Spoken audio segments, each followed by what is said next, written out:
ele exalta a Trindade pela obra na salvação. Nós temos observado que o agir de Deus Pai, o agir de Deus Filho, o agir do Deus Espírito Santo, foi uma ação planejada, calculada, pensada e algo proposital, intencional. Não foi algo que aconteceu porque outras coisas não aconteceram, não foi algo que aconteceu por alguma necessidade da parte de Deus, mas foi algo que aconteceu por causa do plano perfeito de Deus e o propósito do porquê Deus Pai, Filho e Espírito Santo agiu, como agiu, foi para o louvor da sua glória. Nós podemos destacar que nesse texto apresenta a ação da Trindade, mas não fala de uma ação desconexa no sentido de o Pai trabalha numa direção, o Filho trabalha em uma outra direção e o Espírito Santo correndo por fora também, tentando chamar a atenção para si, para o seu trabalho, tem executado a obra. Pelo contrário, o que a Bíblia nos apresenta nesse trecho é que, embora sendo a ação da Trindade, ela é uma harmonia, é uma ação muito bem executada dentro de um ambiente de harmonia e perfeito, onde um agindo na dependência do outro busca o propósito final e maior, que é o louvor da glória de Deus. Esse é o propósito único pelo qual o Pai vai agir, o Filho vai agir e o Espírito Santo irá agir. Enquanto Deus Pai, no assunto da salvação, conforme o texto, Ele nos escolhe, nos abençoa e nos predestina para uma morada eterna, olhamos para o papel do Filho e entendemos que Ele é quem executa o plano de Deus. É o Filho, Jesus Cristo, que nos compra com o seu sangue, que perdoa os nossos pecados, agindo dentro do propósito do plano perfeito de Deus em estender salvação a pecadores. O Espírito Santo é aquele que vai agir nos selando, nos garantindo que somos já propriedade exclusiva de Deus, que Deus nos escolheu e o fim pelo qual Deus nos predestinou será uma realidade. Estaremos em Deus, seremos no Senhor e para sempre com Ele viveremos por causa do selo do Espírito Santo, dessa garantia do Espírito Santo. Resumindo, ou dizendo em outras palavras, quem tem o Espírito Santo tem a vida. Quem tem o Espírito Santo tem a garantia de ser de Deus e ser para sempre do Senhor. A ponto de, não tendo o Espírito Santo, não existe salvação, não existe o selo que garanta que tal pessoa lhe pertence. Vamos ler o texto bíblico, então, darmos andamento na exposição desta passagem. Eu vou começar no capítulo 1, versículo 3, que diz assim o texto: todo louvor seja a Deus, o Pai de nosso Senhor Jesus Cristo, que nos abençoou em Cristo com todas as bênçãos espirituais nos domínios celestiais. Mesmo antes de criar o mundo, Deus nos amou e nos escolheu em Cristo para sermos santos e sem culpa diante dele. Ele nos predestinou para si, para nos adotar como filhos por meio de Jesus Cristo, conforme o bom propósito de sua vontade. Deus assim o fez para o louvor de sua graça gloriosa, que Ele derramou sobre nós em seu Filho amado. Verso 7. Ele é tão rico em graça, que comprou nossa liberdade com o sangue de seu Filho, e perdoou os nossos pecados. Generosamente derramou sua graça sobre nós, e com ela toda a sabedoria e todo o entendimento. Agora Deus nos revelou sua vontade secreta a respeito de Cristo, isto é, o cumprimento do seu bom propósito, e o plano é este: no devido tempo, Ele reunirá sob a autoridade de Cristo tudo que existe nos céus e na terra. Além disso, em Cristo, nós nos tornamos herdeiros de Deus, pois Ele nos predestinou conforme seu plano e faz que tudo ocorra de acordo com sua vontade. O propósito de Deus era que nós, os primeiros a confiar em Cristo, louvássemos a Deus e lhe dessemos glória. Agora vocês também ouviram a verdade, as boas novas da salvação, e creram em Cristo. Ele colocou sobre vocês o selo do Espírito Santo, que havia prometido.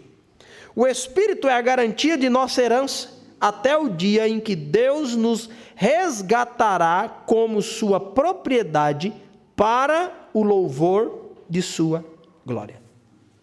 Está aqui, irmãos, o texto que já temos lidado por várias oportunidades, e é interessante que nós vamos interiorizando o texto e vai ficando mais pessoal, vai ficando mais solidificado, e eu faço questão mesmo de ler toda a passagem a qual nós estamos avançando, para que todo domingo seja melhorado o seu entendimento sobre o texto, o seu aprendizado sobre o texto, e é dessa forma que Deus ele se revela a nós, é dessa forma que nós somos edificados.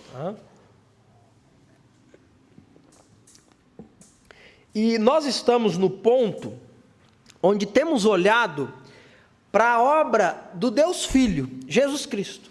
Já olhamos para o que Deus Pai fez, começamos no domingo passado falando a respeito do que Cristo fez no assunto salvação, e já vimos que Jesus é aquele que nos abençoou através de nos redimir, através de comprar a nossa liberdade. E aí eu gastei todo o tempo da mensagem do domingo passado falando sobre o que significa a redenção, o ser comprado por Cristo, o alto preço que Cristo pagou com seu sangue, o que significa ter estendido o seu perdão a nós, que é afastar de nós os nossos pecados, assim como aquele bode no dia da expiação para o povo de Israel, dois bodes, eles eram, um era sacrificado e o sangue ele era aspergido no propiciatório, simbolizando que o pecado do povo de Israel estava sendo removido, estava sendo perdoado, e o segundo bode, com a imposição de mãos, era feita uma oração, a qual aquele animal simbolizava estar carregando os pecados da nação de Israel, e ele era solto no deserto para nunca mais voltar, se perdia no deserto. E foi exatamente isso que Cristo fez. Cristo derrama o seu sangue, propiciando, nos redimindo, comprando, pagando o preço do nosso resgate. E apenas uma observação: o que Cristo fez, o sacrifício de Cristo, o preço que Jesus pagou, ele não pagou para Satanás. Satanás não é dono de nada. O preço que Jesus paga, ele paga para Deus. A necessidade do sacrifício de Cristo diz respeito entre nós e Deus, pecadores e o Deus Santo.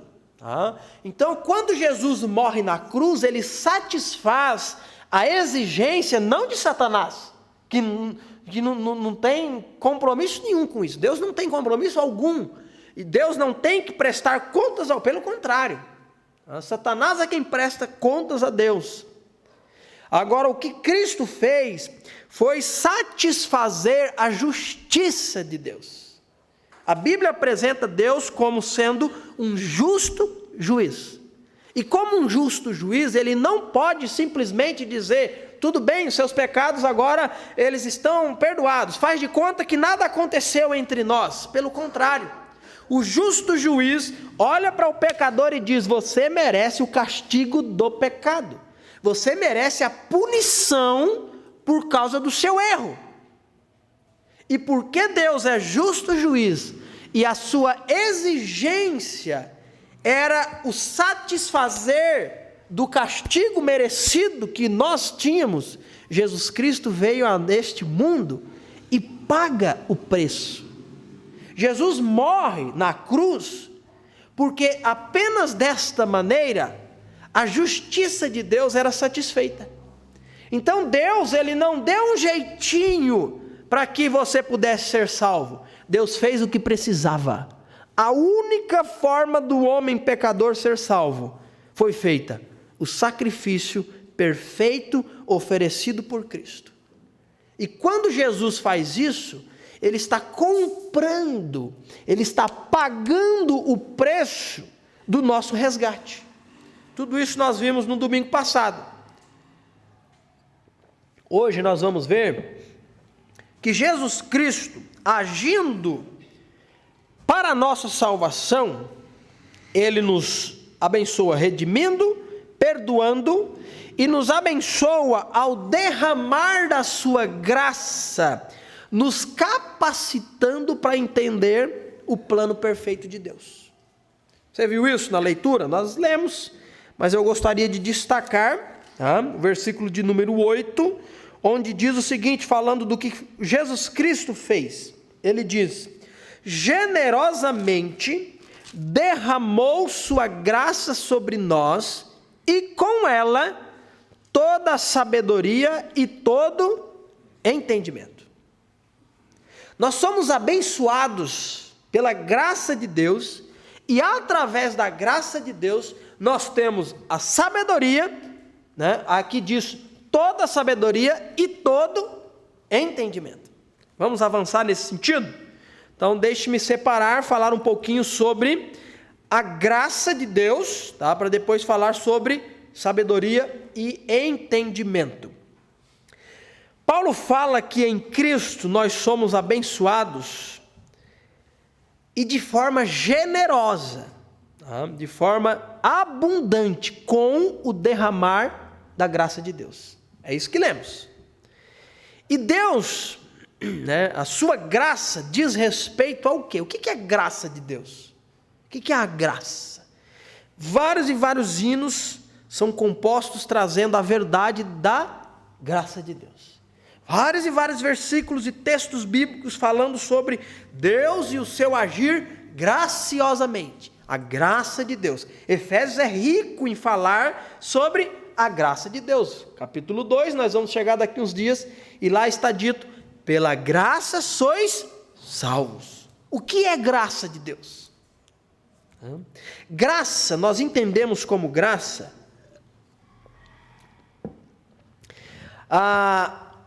o feito de Deus, o favor, esse feito, essa ação de Deus estendida a nós, e de uma forma muito característica, sem merecimento. Quando falamos da graça de Deus, nós estamos falando do que Deus fez por nós, dentro do assunto específico aqui.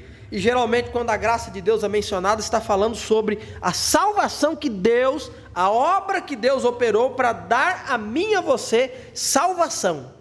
Isso é a graça de Deus. É o favor que Deus estendeu a mim e a você. E Deus, quando fez isso, Ele não leva em consideração o quê?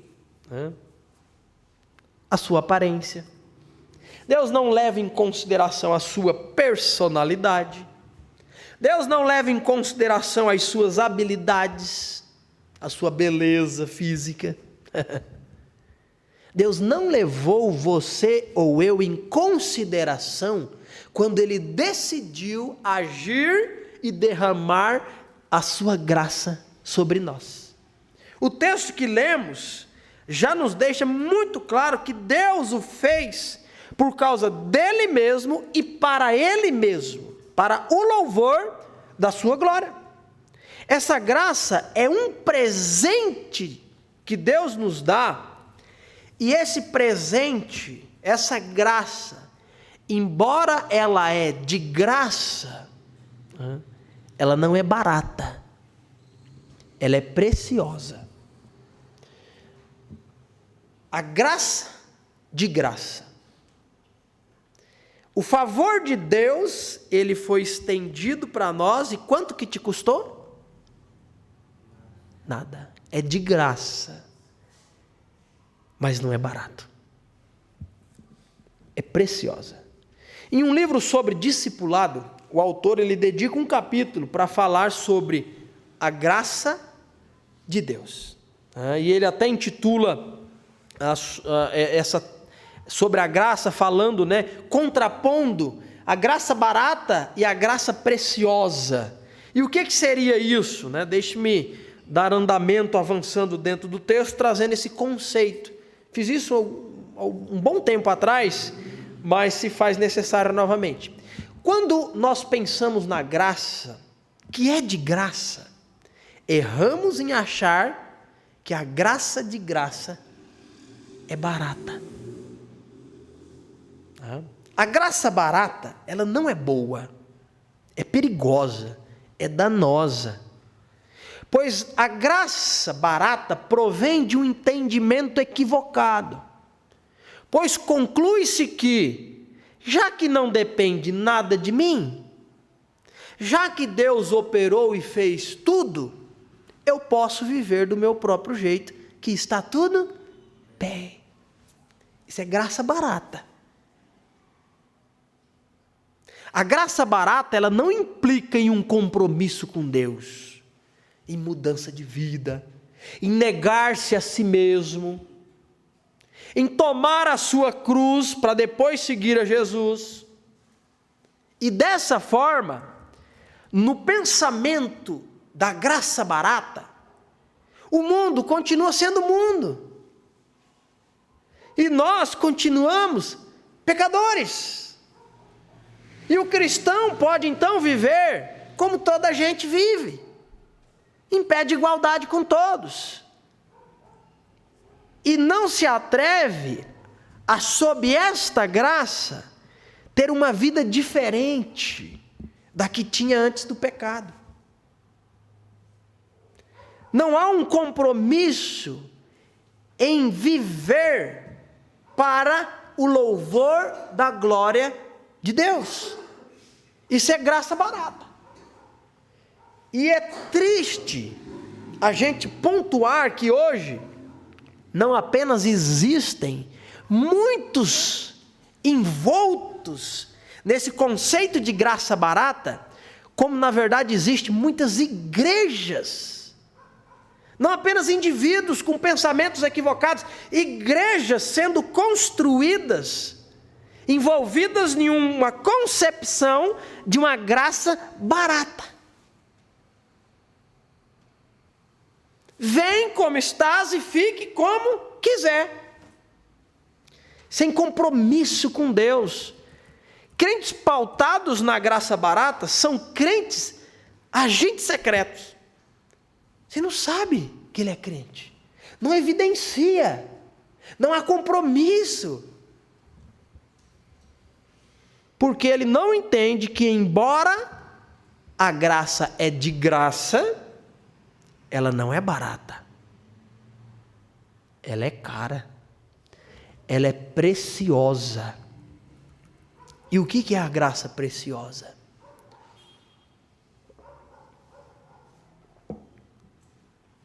Graça preciosa é o tesouro oculto no campo, pelo qual o ser humano vende feliz tudo o que possui. É a pérola preciosa pela qual o mercador oferece todos os seus bens para adquiri-la.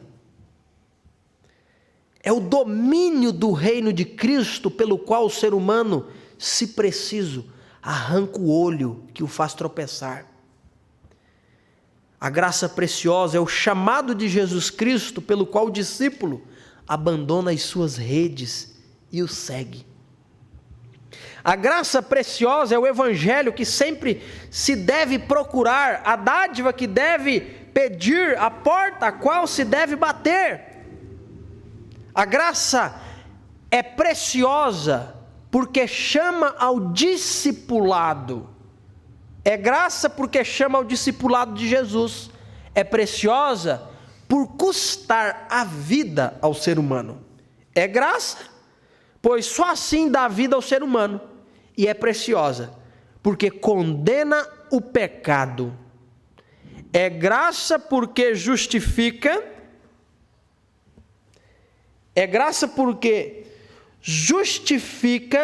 e perdoa o pecador. É preciosa, sobretudo, porque foi preciosa para Deus.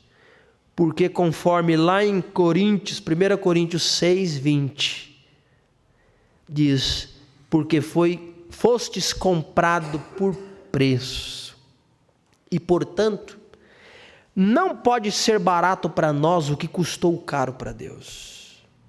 É graça sobretudo, porque Deus não considerou que seu próprio Filho custasse caro demais para pagar por nossa vida, e assim o deu por nós. Foi essa graça, obrigado, eu já estava com isso em mente também. Foi essa graça que Deus derramou abundantemente através de nós, através de Jesus Cristo em nossas vidas. Olha o que o versículo 8 diz: generosamente derramou sua graça sobre nós. Não a graça barata, a graça preciosa, a graça que te chama a um compromisso com Ele, a graça que concede para mim e para você sabedoria e concede-nos entendimento. O que é sabedoria? Sabedoria é conhecimento mais a capacidade de aplicar o conhecimento para melhor proveito. Não é apenas saber cognitivamente. Sabedoria passa sim pelo conhecimento conceitual, mas sabedoria é uma vida aplicada pelo que se conhece. A graça nos capacita a isso. A graça nos leva a esse entendimento. A graça que derramada sobre nós de forma abundante é capacitadora e nos dá sabedoria. Nos dá entendimento. O que é entendimento? Ou, dependendo da sua versão, discernimento. É o resultado de pôr a mente na revelação redentora de Cristo, o mistério de sua vontade. Discernimento é a habilidade de fazer separação entre o que é e o que não é, entre o que agrada e entre o que não agrada a Deus, entre o que louva e entre o que não louva a Deus. Então, segundo o texto que nós estamos estudando, qual que é essa forma capacitadora para que vivamos com sabedoria e entendimento? A graça de Deus. E essa graça, segundo o apóstolo Paulo, ela já foi derramada através de Cristo. E qual a medida do derramar de Deus de sua graça em nossas vidas? Abundante. Ou seja, vamos começar a pensar aqui.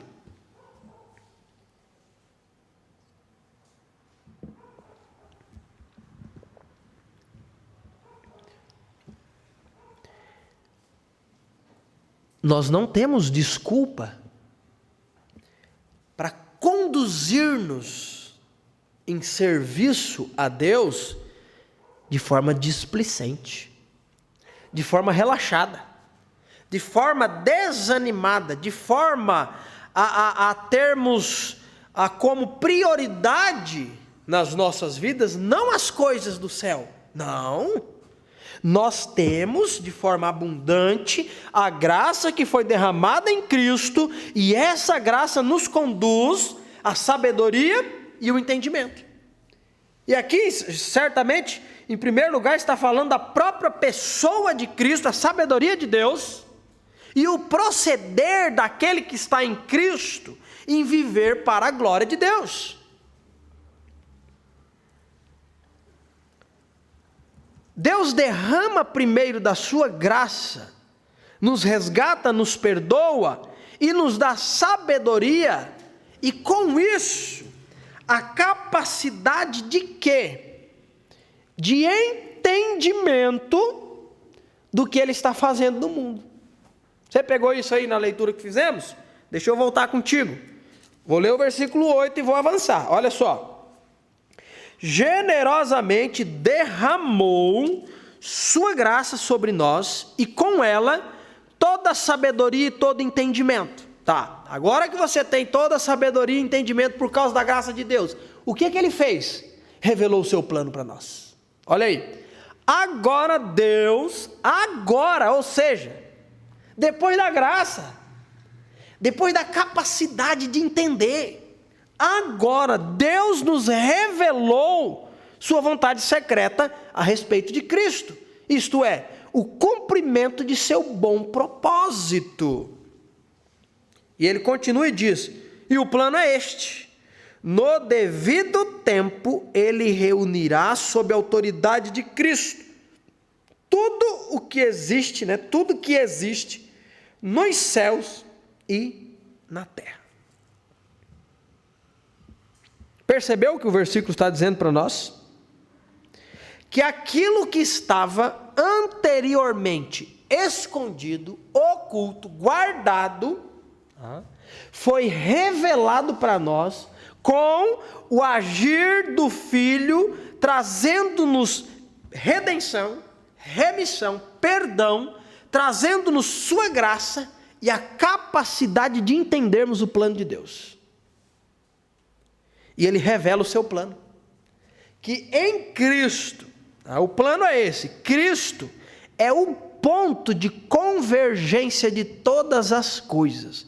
Ou seja, em Jesus, Deus irá estabelecer toda ordem. E isso por um princípio óbvio, por um motivo óbvio. Desde que o pecado entrou no mundo, veio também o quê? Caos, desordem, morte, deterioração, maldição. Tudo isso o pecado trouxe. E a Bíblia diz que a natureza geme, angustiando as consequências do pecado e almejando o dia que em Cristo Deus irá reordenar todas as coisas. Então, quando o pecado entra na história, ele causa destruição. Quando Cristo entra na história, Deus começa a reestruturar todas as coisas. Então Deus em Cristo, pensando no futuro, irá trazer sobre este mundo um tempo de verdadeira paz, reinando sobre o trono de Davi. Deus em Cristo irá fazer separação entre aquele que pertence e aquele que não pertence a Ele. Deus em Cristo irá fazer todo joelho se dobrar e toda língua confessar que Jesus é o Senhor da glória. Deus em Cristo irá criar novos céus e nova terra, onde a paz, a justiça, o amor serão uma realidade perfeita e eterna. O ponto é que Deus já começou a fazer tudo isso através de Jesus. Ele é o ponto em que Deus irá convergir todas as coisas, reestruturando. E isso Deus trouxe para o nosso entendimento, irmãos. Isso a graça de Deus nos capacita a entender o que Deus tem feito no mundo e o que Ele irá fazer. Isso é maravilhoso. Eu não sei se você está pegando onde o texto vai nos levar, onde eu quero chegar, mas o que tudo isso implica para nós? O que tudo isso significa para nós? Significa que nós fazemos parte de um plano maravilhoso e perfeito já estabelecido por Deus. Nós não podemos viver como se isso fosse coisa pequena, ou como se isso fosse algo irrelevante, insignificante, no agora. Ou nós não podemos viver como se isso fosse uma realidade para acontecer um dia, no futuro, quando eu morrer e partir para o céu. Esse é o erro. A grande obra da salvação projetada por Deus, a participação do Deus Pai, nos escolhendo, nos abençoando, nos predestinando, Deus Filho vindo a este mundo, nos redimindo, nos perdoando, derramando da sua graça e trazendo para mim e para você o entendimento do plano de Deus, não é para que a gente continue a viver como antes, não é para que a gente viva como se essa realidade fosse apenas no dia da morte. Nós precisamos permitir que a nossa mente e o nosso coração sejam direcionados pelos propósitos eternos de Deus. Esse é o ponto. Precisamos entender que Deus tem atuado na história como grande protagonista e que em seu plano perfeito, Ele me escolheu, Ele te escolheu para fazer parte de tudo isso, como alguém que está do seu lado, do lado de Deus. Nós não estamos do lado contrário, nós estamos do lado de Deus. Nós não somos daquele que retrocedem, nós avançamos. Nós estamos no time de Deus, porque Ele nos alcançou, porque em Cristo Ele nos redimiu. Portanto, eu não posso viver perdido no sentido, sem estar sintonizado com a frequência celestial, sem entender o desenrolar do plano de Deus, ou pior, sem entender qual que é o plano de Deus em ter escolhido você diante desse cenário. Às vezes a gente entende erradamente que a escolha de Deus implica apenas em um privilégio. A escolha de Deus é um privilégio que traz uma responsabilidade. Implica em uma responsabilidade. Existe um porquê maior do que apenas te levar para o céu, como motivo do qual Deus te escolheu para ir para o céu. É além. E às vezes a gente vive como se isso fosse o fim último de todas as coisas. Deus me escolheu para levar-me para o céu um dia. Não, Deus te escolheu e um dia você vai para o céu. Agora, o propósito de Deus em ter te escolhido começa na eternidade passada. Se aplica no momento em que você crê. E se concretiza no momento que formos ao assunto aos céus. Mas entre o tempo em que cremos e o momento em que formos ao céu, o plano de Deus se estende, acontece nas nossas vidas e através das nossas vidas. Parece que às vezes a gente vive, assim, só aguardando a volta de Jesus.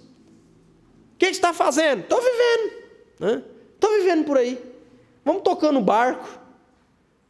Enquanto vivo, a gente, vamos levando, vamos uns tropeços daqui, outro tropeço de lá, e vamos caminhando, até um dia, Jesus vai voltar para nos...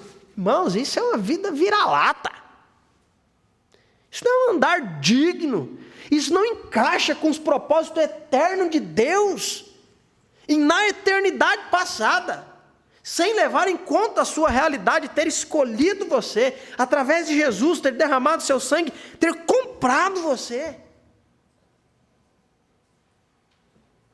Só que o versículo de hoje, o texto, nos diz que a graça que Deus derramou, ela é capacitadora. Nós precisamos entender o que Deus está fazendo no mundo, e fazer parte, somando com isso, harmoniosamente, dentro do plano de Deus. Você conhece aquele esporte chamado rugby? É um negócio meio maluco aquilo. Existe o nosso futebol, existe o futebol americano, que se joga com as mãos, e existe o rugby, que parece que é uma mistura, Parece que é futebol americano, mas é outras coisas. Aquele monte de homem, tudo de 1,80 m, 90 para cima, do porte do Rodrigo, que se trombam um com o outro e vão passando uma bola de forma lateral assim, e tem umas negócios. Faz de conta que você foi escalado agora para fazer parte de um time de rugby. E o jogo está acontecendo. Está faltando um. Entra você. E você corre no campo. Perdido. E essa bola? Sei lá. Chuta, pega com a mão. Pode chutar? Não pode. Qual o momento que pode chutar? E agora? Você não ia se sentir perdido? Um peixe fora? Ah. E eu concordo com você. Perdidíssimo.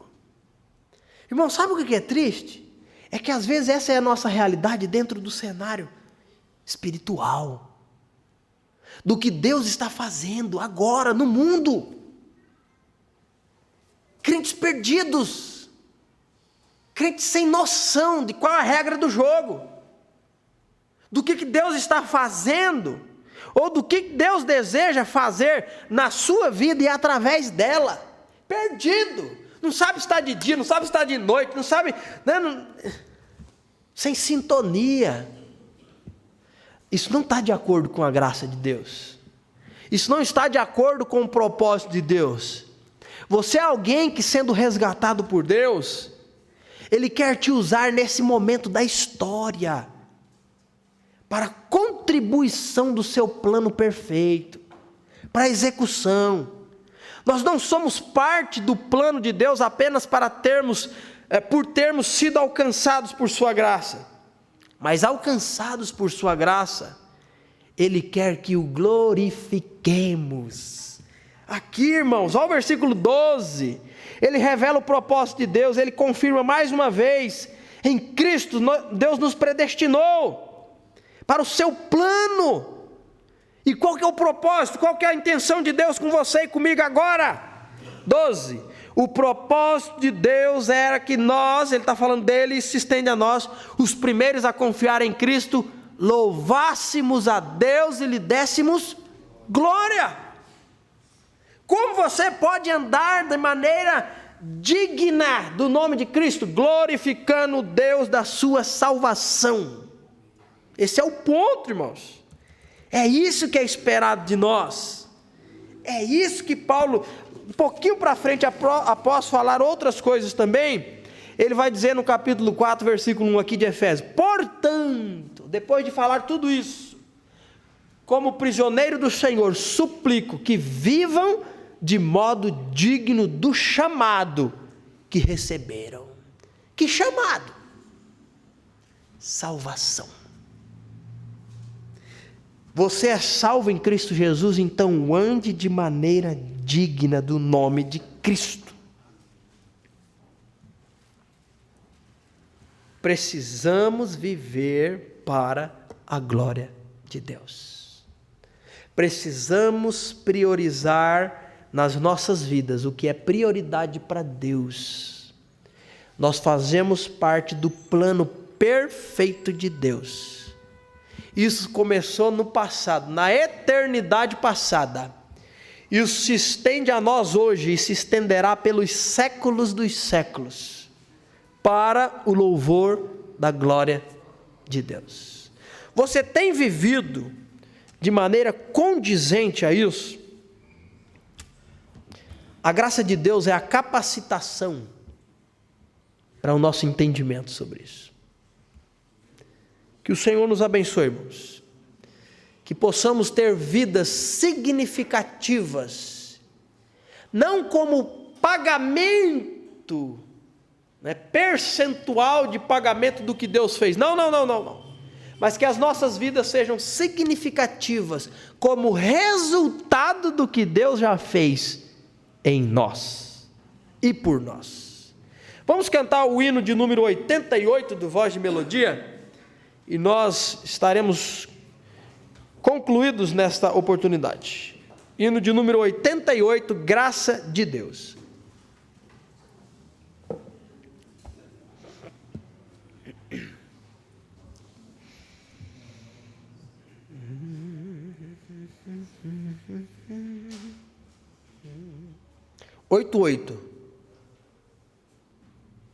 Ok. Vamos cantar.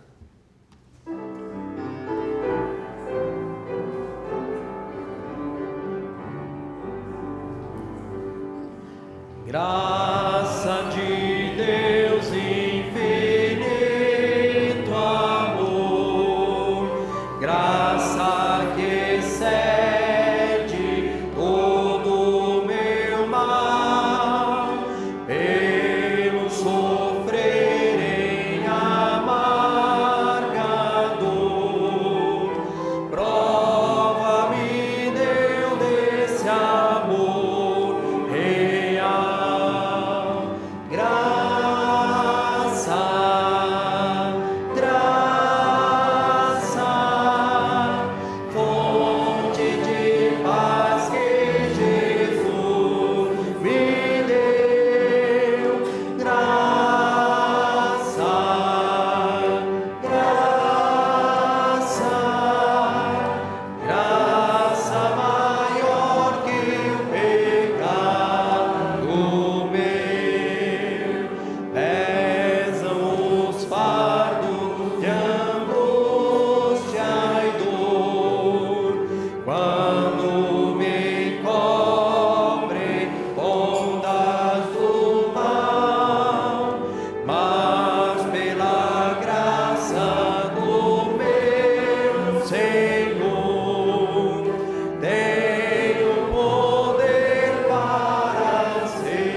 Quão insondável amor de Deus, graça que salva todo que crê. Louvo a graça que vem dos céus, preciosa graça que traz prazer,